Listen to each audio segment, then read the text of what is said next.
الأيام اللي زي دي هي الأيام المفضلة بالنسبة لي. بصحى فيها على نور الشمس، وأول حاجة بعملها إن أنا بنزل المية أخد غطس.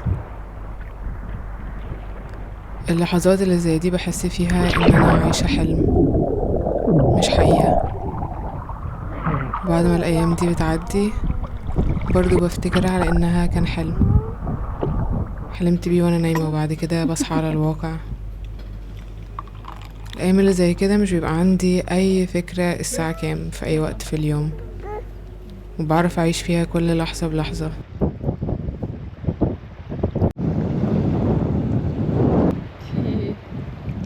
المية شكلها تحفة.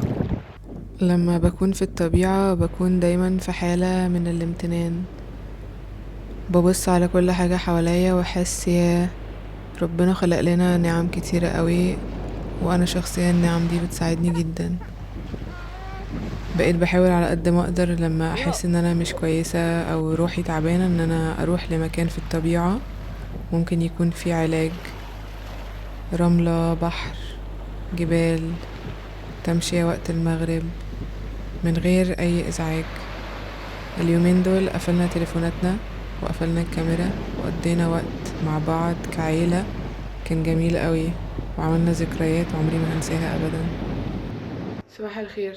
انا بقالي كتير قوي ممسكتش كاميرا وصورت عشان شايفه ان انا شخص قرف وبعمل قرف في حياتي دلوقتي، مش بنجز اي حاجه، وبقالي كتير في مكان كده جوه دماغي راشقه فيه ومش عارفه اخرج منه خالص. بس انا لسه صاحيه من النوم النهارده وحاسه ان انا عايزه اخرج من الرشقان ده النهارده. حاسه انه كفايه رشقان بقى، كفايه جلد للذات، كفايه كره للذات، كفايه ان انا اشوف كل يوم ان انا فاشله في حياتي. كفايه. يعني انا بقول لنفسي مثلا في اليوم كام مره ان انا فاشله، كتير قوي. بس انا جاهزه انه النهارده يكون يوم مختلف شويه. تيجوا معايا؟ يلا بينا. فرشه، معجون، نغسل سنانا الصبح عشان نحس ان احنا انتعشنا، نضفنا اي حاجه. انا ساعات بنسى اغسل سناني عامه، ففكر نفسي والناس اللي بتنسى. ايه يا حاج نسيم؟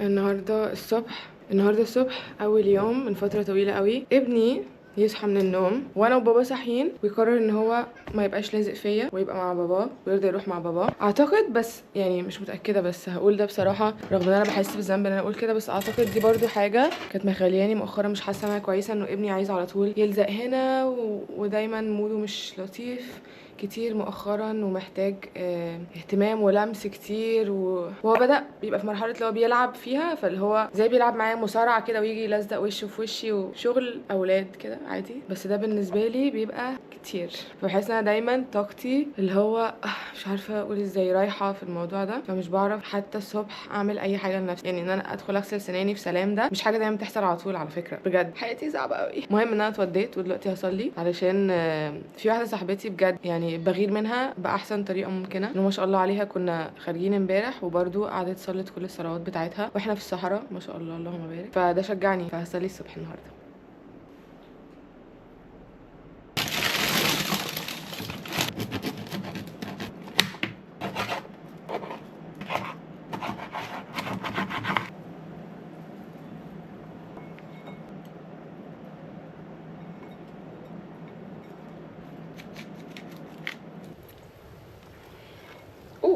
ده الفطار المفضل بالنسبه لي دلوقتي، توست عليه كميه زبده لا يصدقها عقل وشويه ملح. بس دي زبده، دي زبده بيضه. بافلو يعني ايه بالعربي؟ العربي بتاعي خلاص اعتقد ان دي زبده جاموسي مش بقري، اعتقد، مش متاكده، بس انا مش بحب الزبده الصفراء قوي، بحب دي اكتر عشان طعمها قريب من الجبنه كده. انا بصراحه حرفيا باكل كده كل يوم الصبح وانا في البيت. في جنب منه كسل وجنب تاني بصراحه انا بحس ان هي اكتر حاجه بتديني طاقه ومش بتحسسني بالخمول. اوبا. هروح ادي جوزي سندوتشاته بقى، باي. هروح دلوقتي اجيب ابني من الحضانه، بس الاول هعدي اجيب لنفسي نسيت اطلع السجاده من الغساله.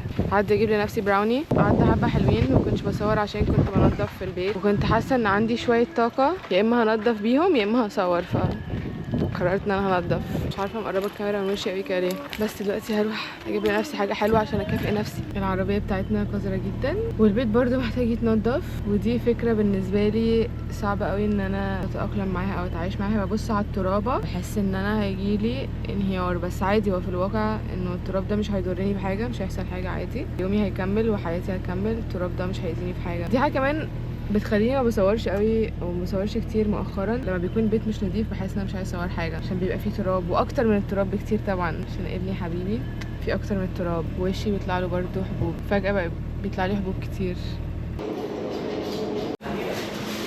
ايه المنظر ده؟ ايه اللي حصل؟ حاسه ان انا مستعده قوي انه الصيف يخلص. صيفنا، اتبسطنا، بلبطنا، شمسنا كتير قوي، خلاص نشوف البراوني دي هتطلع يعني مش اوحش حاجه بس مش احسن حاجه برضه.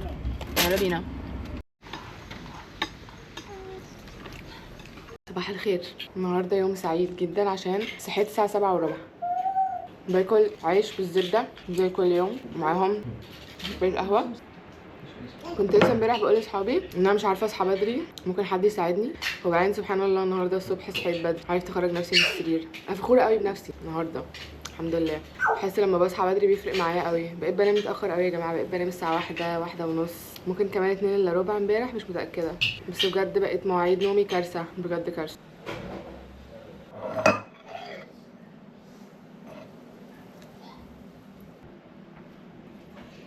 انا رجعت احب الشوفان تاني فجأة. حطيت شوفان في الطبق ومانجا، وبعد كده في الاخر حطيت عسل من فوق. الشوفان ده بعمله بحطه في التلاجة قبلها بيوم تقريبا، اللي هو مثلا من 12 ل 14 ساعة. بحط مثلا كوبايتين شوفان وبحط عليهم لبن لحد ما يبقوا غرقانين كده في اللبن، وبحط شوية بذور كده اسمها شيا سيدز او بذور شيا، موجودة عند امتنان. انا بجيبها من عند امتنان، وفي كذا براند كده طلعوا جداد برضو مصريين بيبيعوهم. وبس كده، لبن وشوفان. وساعات بحب احط مثلا ايه بلح تمر، يعني ساعات بحط مثلا قرفة على حسب، بس ساعات باكله بسيط كده. اعتقد هيبقى حلو لو حطيت شوية زبدة فول سوداني معاهم، اعتقد برضه هيبقى طعمه لذيذ. عدى وقت طويل قوي من ساعة اخر مرة صورت فيها، والفلوجز بتاعتي بقت عشوائية قوي بزيادة، وحاسة انه بكرر نفسي كتير. صورت نفسي وانا واقفة على نفس المكان في المطبخ الصبح، دلوقتي بعمل شاي جواه حاجه اسمها روبارب، انا معرفش ده بالعربي اسمه ايه، بس ريحته تحفه، بحبه قوي. واحده صاحبتي اسمها كاميليا كانت جايبهولي من المانيا، وحشتني قوي بقى كتير مش بنتكلم. انا عملت حاجات مفيده قوي في حياتي والكاميرا مش شغاله. عملت ماسك لشعري، زيت. عملت الزيت اللي انا بحاول التزم بيه مره في الاسبوع بس بفشل، بس بحاول برضو. حطيت زيت خروع، بحط معلقه مثلا زيت خروع ومعلقه ونص زيت جوجوبا، و ربع معلقه مثلا زيت روزماري. بحط في شعري، سبته نص ساعه المره دي في شعري، وبعدين قعدت عملت ستريتشات.